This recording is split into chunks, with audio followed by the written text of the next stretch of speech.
Hi folks, if you are listening to this or watching this, then you are one of my personal tutees, or academic mentees as they're called now. Used to be called personal tutees. So I'm sending out this YouTube video just to touch base with you, and obviously as your academic mentor, I need to sort of either meet with you in person if you need to speak to me, or if you don't and you're quite happy with your experience going so far, especially if you're in level 6 or level 5, it's just to sort of touch base with a few tips and hints. For those of you who are in level 3 and 4, if you want to make an appointment, then if you can message me on Teams chat, and just say, I want to talk to you about my career, my options, my pathways, what you think I should be doing, and then we can arrange that. And that applies across the board for all different levels. Some of the main things I will say then is you're going to have like a decision to make in relation to what sort of life pathway you want to take.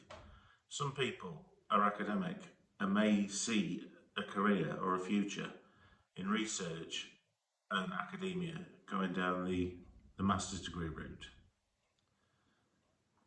So that's an option. Other people are vocational. That means they come to university to invest in their time and energy to enhance their employability. If that is the case, then you seriously do need to consider taking those Microsoft credentials that the current level 4s and the soon to be level 4s are taking. That is the reason why they've been incorporated into the curriculum, because they are so required, so demanded and desired by employees that they've been made a module in their own right to enhance your employability. So the level 4s are doing Microsoft Excel.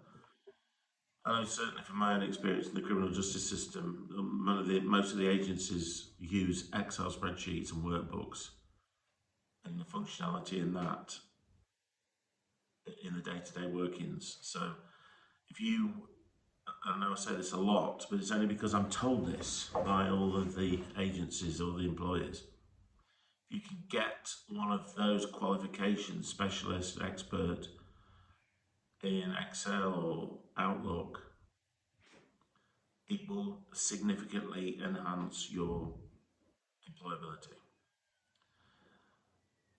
The second thing is work experience. Some roles, such as the probation service, you cannot complete the application form unless you can demonstrate relevant work experience. That may require you to do some voluntary work in a sector of your choice. It's supporting victims, working with people who are substance misusers, working with vulnerable mental health, or working with young people. Whatever your desire for the workplace may be, you need to do some voluntary work to supplement that. There are jobs and roles that some of you will find very interesting that you probably never even knew existed. You know, I talk a lot about public protection, the tagging sector, with an increase in tags for domestic abuse, alcohol tags, curfews, things like that. There's lots of different things you can do after you graduate, but you need to actually have the work experience before you can sort of complete some of the forms. Level 6, probably ideal to focus on the degree itself, as 70% of the degree classification stuff comes from that final year. So your last year is the most important year for grades. Level 4 and 5 will be ideal to engage in some voluntary work. 30% of your overall level 5 grades go to your final degree classification and 70% from level 6. Level 5 and 6 are really sort of symbiotic.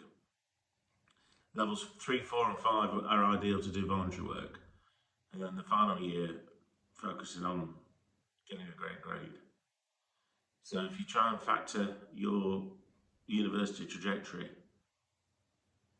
that would be sort of the best way of spending your time. Another thing that's very important as well is Harvard referencing. So make that one of your priorities. Again, the level 4s are taught Harvard referencing now and have an assessment in it. The reason being is that's probably the most problematic thing I come across, and not just myself but other lecturers in level 5 and 6, an inability by students at that stage to reference correctly. Using the Staffordshire University Cite Them Right Harvard Convention. Some students found it very, very difficult to get their heads around that. But in order to get those better grades in level 6, you need to have mastered that skill. A LinkedIn account, imperative. So you need to make sure, even if you don't like social media, create a LinkedIn account and connect with, in the first instance, lecturers, people in the field that you know. If whatever sector you're interested in working in,